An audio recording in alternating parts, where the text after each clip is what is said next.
আপোনালোক সকলোকে স্বাগতম জনাইছো আমাৰ ইউটিউব চেনেল মেডিএকা একাডেমীলৈ। এই চেনেলটোৰ জৰিয়তে আমি সদায় আপোনালোকক এপিএছচিৰ লগত জড়িত থকা জ্ঞানসমূহ দিবলৈ চেষ্টা কৰি আহিছো। আজি পুনৰবাৰ আপোনালোকৰ বাবে লৈ আহিছো 10টাকৈ এমচিকিউ প্ৰশ্ন আৰু তাৰ উত্তৰ। কিন্তু ভিডিওটো আৰম্ভ কৰাৰ আগতে যদিহে প্ৰথমবাৰৰ বাবে আপোনালোক আমাৰ এই চেনেলটোৰ লগত জড়িত হৈছে তেনেহলে প্লিজ চেনেলটো সাবস্ক্ৰাইব কৰি ল'ব। লগতে কাষতে থকা বেল আইকনটো প্ৰেছ কৰিবলৈ নাপাহৰিব যাতে আমাৰ ভৱিষ্যতে আহিবলগীয়া ভিডিওসমূহৰ নটিফিকেশনসমূহ আপোনালোকে পাই থাকে। তেন্তে আহক আৰম্ভ কৰো আজিৰ এই 10টাকৈ এমচিকিউ প্ৰশ্ন আৰু তাৰ উত্তৰৰ ভিডিওটো।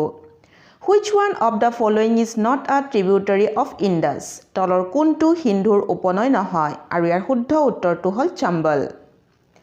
দ্বিতীয় প্ৰশ্নটো হ'ল What is the highest mountain peak of India? ভাৰতৰ সৰ্বোচ্চ পৰ্বতৰ শৃংগ কি আৰু ইয়াৰ শুদ্ধ উত্তৰটো হ'ল গডউইন অষ্টিন। তৃতীয় প্ৰশ্নটো হ'ল Where is the meeting point of Eastern Ghats and the Western Ghats? Eastern Ghats আৰু Western Ghatsৰ মিলন বিন্দু ক'ত আৰু ইয়াৰ শুদ্ধ উত্তৰটো হ'ল নীলগিৰি হিলছ, নীলগিৰি পাহাৰ। চতুৰ্থ প্ৰশ্নটো হ'ল Where is Zojila Pass located? Zojila Pass ক'ত অৱস্থিত আৰু ইয়াৰ শুদ্ধ উত্তৰটো হ'ল লাডাখ।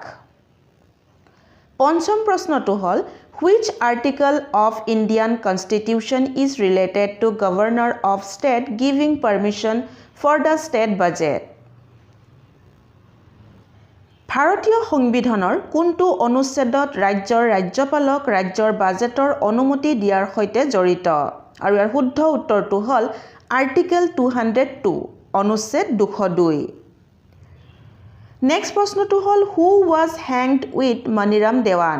মণিৰাম দেৱানৰ লগত কাক ফাঁচি দিয়া হৈছিল আৰু ইয়াৰ শুদ্ধ উত্তৰটো হ'ল পিয়লি বৰুৱা।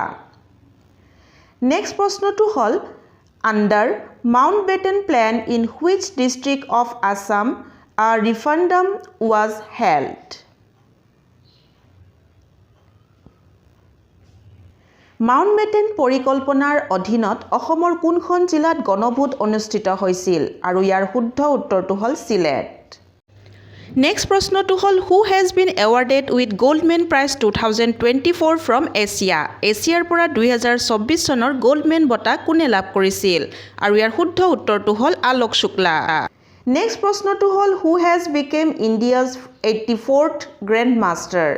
ভাৰতৰ 84 সংখ্যক গ্ৰেণ্ডমাষ্টাৰ কোন হৈছে আৰু ইয়াৰ শুদ্ধ উত্তৰটো হ'ল বৈশালী ৰমেশ বাবু। আৰু আমাৰ 10 নম্বৰৰ প্ৰশ্নটো হ'ল Which island is the largest river island in the world? কোনটো দ্বীপ পৃথিৱীৰ আটাইতকৈ ডাঙৰ নদী দ্বীপ আৰু ইয়াৰ শুদ্ধ উত্তৰটো হ'ল মাজুলী।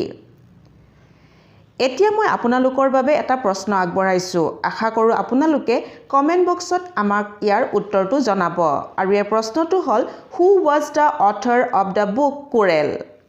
কোৰাল গ্ৰন্থখনৰ লেখক কোন আছিল